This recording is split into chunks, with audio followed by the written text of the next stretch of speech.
പുതിയ സർക്കാർ അധികാരത്തിലെത്തിയതിനു ശേഷം വി.ഡി. സതീശൻ മുഖ്യമന്ത്രി ആയതിനു ശേഷം പല വിവാദങ്ങളും വന്നു വരും. ഒരു മാസം കഴിയുമ്പോഴേക്കും തന്നെ വിവിധ വിവാദങ്ങൾ ഉയർന്നു വന്നു. അതിനകത്തൊക്കെ എല്ലാത്തിൻ്റെയും തീരുമാനമെടുക്കുന്നത് മുഖ്യമന്ത്രിയായ വി.ഡി. സതീശൻ മാത്രമാണെന്നുള്ളൊരു ആരോപണം ഉയരുന്നുണ്ട്. അതിപ്പോൾ കോൺഗ്രസിന്റെ ഭാഗത്തു നിന്നാണെങ്കിലും ഈ വീര്യം കുറഞ്ഞ മദ്യത്തിന്റെ വിവാദത്തിലും പിന്നെ വിഴിഞ്ഞം പോർട്ടിന്റെ കാര്യത്തിലാണെങ്കിലും എല്ലാത്തിനും കോൺഗ്രസിൽ നിന്ന് ഒരു എതിർപ്പ് വരുന്നുണ്ട്. വി.എം. സുധീരനും കെ.സി. വേണുഗോപാലും അപ്പൊ തന്നെ പ്രതികരിച്ചു തുടങ്ങിയിട്ടുണ്ട് വി.ഡി. സതീശനെതിരെ, അല്ലെങ്കിൽ ആ ഒരു രീതിയിൽ വന്നിട്ടുണ്ട്. അപ്പോൾ അങ്ങനെയുള്ള ഒരു സാഹചര്യം വന്നതോടുകൂടി പുതിയൊരു സംഭവം ഉണ്ടായതെന്ന് വെച്ചാൽ KPCC ജനറൽ സെക്രട്ടറിമാർ ആവശ്യപ്പെട്ടിരിക്കുന്നു, അതായത് സർക്കാരിന്റെ എല്ലാ തീരുമാനങ്ങളും ഒറ്റയടിക്ക് ഒരാളങ്ങ് തീരുമാനിച്ച് നടപ്പാക്കേണ്ട, KPCC കൂടി ചർച്ച ചെയ്തിട്ട് കൂടി തീരുമാനിക്കാം എന്നുള്ളൊരു ആ ഒരു നിലപാടെടുക്കണം എന്നുള്ളൊരു ഇത് വരുന്നിട്ടുണ്ട്. അപ്പോൾ അങ്ങനെ ഒരു സംഭവം വരുന്നത് ശരിയാണോ? ശരിക്കും പറഞ്ഞാൽ വി.ഡി. സതീശൻ ആദ്യം പറഞ്ഞത് എല്ലാ കാര്യങ്ങളും KPCC ചോദിച്ചുകൊണ്ട് ചെയ്യില്ല എന്നുള്ള അങ്ങനെയൊക്കെയല്ലേ പറഞ്ഞത്? അല്ല, അങ്ങനെ അതിൽ ഒരു പ്രശ്നമുണ്ട്. ഇപ്പോ വി.ഡി. സതീശൻ ഒറ്റയ്ക്ക് തീരുമാനം എടുക്കുന്ന ഒരു തോന്നൽ വരുന്നത് നല്ലതല്ല. ഇതായിരുന്നു പിണറായി ഗവൺമെന്റിനെതിരെയുള്ള ഏറ്റവും വലിയ ആരോപണം. പിണറായി വിജയൻ ഒറ്റയ്ക്ക് തീരുമാനമെടുക്കുന്നു. ചിലരൊക്കെ കമന്റ് ചെയ്തിരുന്നു മുമ്പ് തന്നെ സതീശൻ ഒരു അര പിണറായിയാണ്, ഒരു അര പിണറായി ആയിട്ടുണ്ട്. പക്ഷെ അങ്ങനെ പോകാൻ കഴിയില്ല. അതിന് കാരണം കോൺഗ്രസ് ആണ്, UDF ആണ്, കേരളീയ സമൂഹമാണ്. പിണറായി വിജയന്റെ പരാജയത്തിനുള്ള ഏറ്റവും പ്രധാനപ്പെട്ട കാരണങ്ങൾ ഒന്നായി കാണിച്ചത് ഒരു വ്യക്തിയിലേക്ക് എല്ലാം കേന്ദ്രീകരിച്ചു എന്നുള്ളതാണ്. ഇപ്പോൾ തീരുമാനമെടുക്കും, ബാക്കിയുള്ളവർ ന്യായീകരിക്കാൻ വരും. ഇപ്പോൾ ഓരോ തീരുമാനത്തിനെതിരെയും പാർട്ടിക്കകത്തുനിന്നും പുറത്തുനിന്നും പൊതുസമൂഹത്തിൽ നിന്നും വലിയ ചോദ്യങ്ങൾ വന്നിട്ടുണ്ട്. ഓരോ തീരുമാനം, അത് PM ശ്രീ ആണെങ്കിലും അതുപോലെ വിഴിഞ്ഞമാണെങ്കിലും ഒക്കെ വന്നിട്ടുണ്ട്. അപ്പോൾ സ്ഥാനാർത്ഥി നിർണയം എല്ലാത്തിലും വന്നിട്ടുണ്ട്. ഇതിലൊക്കെ തീരുമാനം എടുത്ത് പിണറായി ആണെന്നാണ് പറയുന്നത്. അപ്പോൾ പിണറായി തീർച്ചയായും ഒരു ടാർഗറ്റായി വരികയും അത് ഇലക്ഷനിൽ LDF-ന് എതിരാവുകയും ചെയ്തു എന്നത് സത്യമാണ്. ഇപ്പോൾ വെള്ളാപ്പള്ളിയുടെയൊക്കെ വിഷയത്തിൽ. അപ്പോൾ ചുരുക്കത്തിൽ അങ്ങനെ ഒരു സംഗതി UDF-ൽ വരാൻ പാടില്ല, ഒരു സംഗതിയും വരാൻ പാടില്ല. ഇപ്പോൾ ഉദാഹരണത്തിന് അമേരിക്കൻ പ്രസിഡന്റ് വലിയ അധികാരിയാണ്, വളരെ അധികാരമുണ്ട് ഇവിടുത്തെ പ്രധാനമന്ത്രി. എങ്കിൽ പോലും അമേരിക്കൻ പ്രസിഡന്റിനോട് പോലും ധാരാളം ചോദ്യങ്ങൾ പാർലമെന്റിൽ നിന്നും പൊതുസമൂഹത്തിൽ നിന്നും മാധ്യമങ്ങളിൽ നിന്നും ഉയർന്നു വരുന്നുണ്ട്, വിമർശനങ്ങൾ ഉയർന്നു വരുന്നുണ്ട്. ആ ചോദ്യങ്ങൾക്ക് അയാൾക്ക് മറുപടി പറയേണ്ടി വരുന്നുണ്ട്. UDF-നെ നമ്മൾ പ്രതീക്ഷിച്ച ഒരു ഗുണം എന്താ വെച്ചാൽ, ഒന്ന്, കേരളത്തിൽ UDF ഒരു തുറന്ന ഒരു അഴഞ്ഞ കൂട്ടുകെട്ടാണ്. കോൺഗ്രസ് തന്നെ ഒരു ആൾക്കൂട്ടം പോലെയും ഒരു ഇതുപോലെയാണ്. അതുകൊണ്ട് ആരെങ്കിലും ഒരു തെറ്റ് ചെയ്താൽ, സതീശന്റെ ഭാഗത്ത് നിന്ന് തെറ്റ് അല്ലെങ്കിൽ ശരിയല്ലാത്തൊരു കാര്യം വന്നാൽ കോൺഗ്രസിനകത്തു നിന്ന് തന്നെ വിമർശനം വരും, UDF-നകത്തു നിന്ന് വരും, അതിലേറെ പൊതുസമൂഹത്തിൽ നിന്ന് വരും. ഇപ്പോൾ ഞങ്ങളൊക്കെ പൊതുസമൂഹത്തിന്റെ ഭാഗമായി നിൽക്കുന്ന ആളുകളാണ്. പിണറായി സർക്കാരിനെതിരെ എന്തെങ്കിലും പറഞ്ഞാൽ ഉടനെ നമ്മളൊക്കെ രാജ്യദ്രോഹികളായി, വികസന വിരുദ്ധരായി, ഒക്കെ പിണറായി വിരുദ്ധരായി അങ്ങനെ പറയും. പക്ഷെ അങ്ങനെയല്ല UDF ഇതുവരെ എടുത്തിട്ടുള്ളത്. ഉമ്മൻചാണ്ടി ഉണ്ടായിരുന്ന കാലത്തും AK ആന്റണി ഉണ്ടായിരുന്ന കാലത്തും ഈവൻ കരുണാകരൻ ഉണ്ടായിരുന്ന കാലത്തും. കരുണാകരൻ ഏകാധിപത്യ തീരുമാനമൊക്കെ എടുക്കുമെങ്കിലും ഒരു പൊതുസമൂഹത്തെ അദ്ദേഹം കൂടെ നിർത്തിയിരുന്നു. അതൊരു കാര്യമാണ്. അത് പിണറായി വിജയൻ പരാജയപ്പെട്ടത്. അങ്ങനെ ഒരു പരാജയം ഇവർക്ക് ഉണ്ടാവാൻ പാടില്ല. കാരണം ഉണ്ടാവാൻ പാടില്ല എന്ന് വെച്ചാൽ അത് സമ്മതിക്കൂല, ജനങ്ങൾ സമ്മതിക്കില്ല, കോൺഗ്രസ് സമ്മതിക്കുമെന്ന്. ഇപ്പൊ 1 മാസം 1.5 മാസമല്ലേ ആയിട്ടുള്ളൂ. തീർച്ചയായും ഓരോ തീരുമാനവും അകത്തും പുറത്തും ചോദ്യം ചെയ്യപ്പെട്ട് തന്നെയാണ് ജനാധിപത്യത്തിൽ വരേണ്ടത്. തിരുത്തണം. പിന്നലെ കുഞ്ഞാലിക്കുട്ടി പറഞ്ഞ പോലെ താൻ എഴുതിയതിൽ ഒരു തെറ്റ് പറ്റി എന്നുകൊണ്ട് പരസ്യമായി മാപ്പ് പറഞ്ഞുകൊണ്ട് കുഞ്ഞാലിക്കുട്ടി പറയുകയാണ്. അത് തീർച്ചയായിട്ടും വേണം. ഇവിടെ തന്നെ നമുക്കറിയാം, ഒരു വക്കീലിനെ വെച്ച്, പ്രദീപിനെ വെച്ച്, ആ വക്കീലിനെ മാറ്റേണ്ടി വന്നില്ല.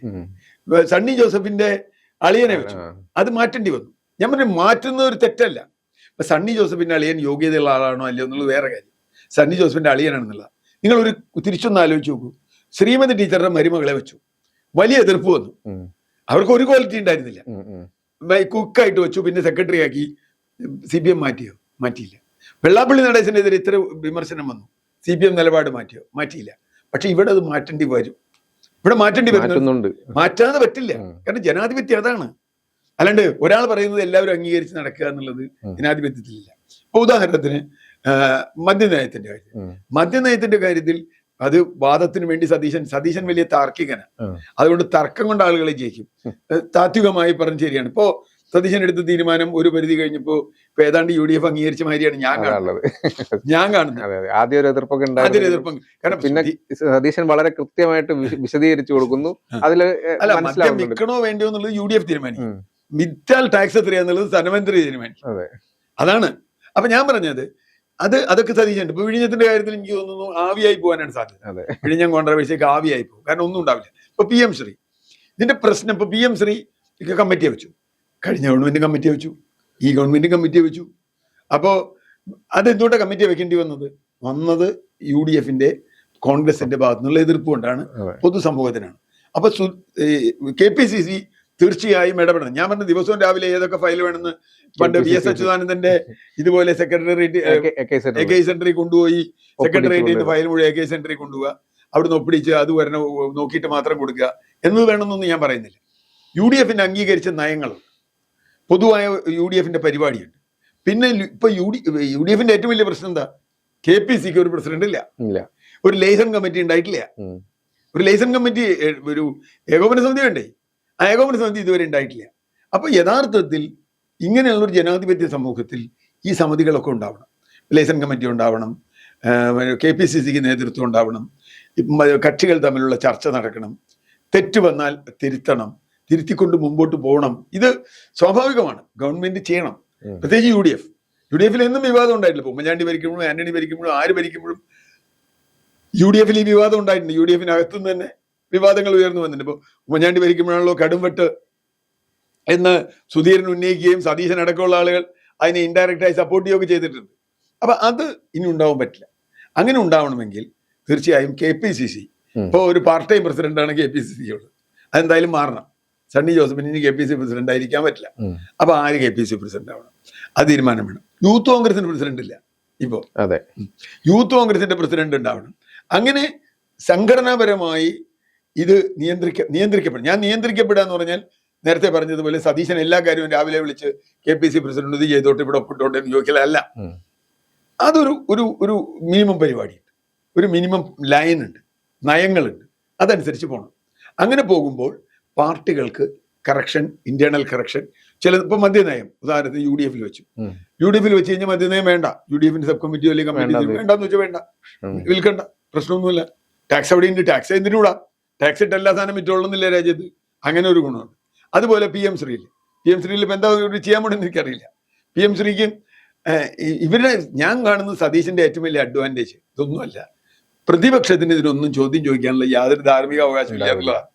ഒറ്റ മറുപടി കൊണ്ട് എല്ലാം നിങ്ങൾ ചെയ്തില്ലേ എന്ന് ഒറ്റ പിന്നെ ആ വിഷയത്തെ കുറിച്ച് ചോദിക്കാൻ പറ്റില്ല. മറുവശത്ത് സതീശൻ ഞാൻ ഇപ്പോഴും കണക്കാക്കുന്നത് ജനാധിപത്യപരമായി UDFൽ ഒരു ചർച്ച വേണം.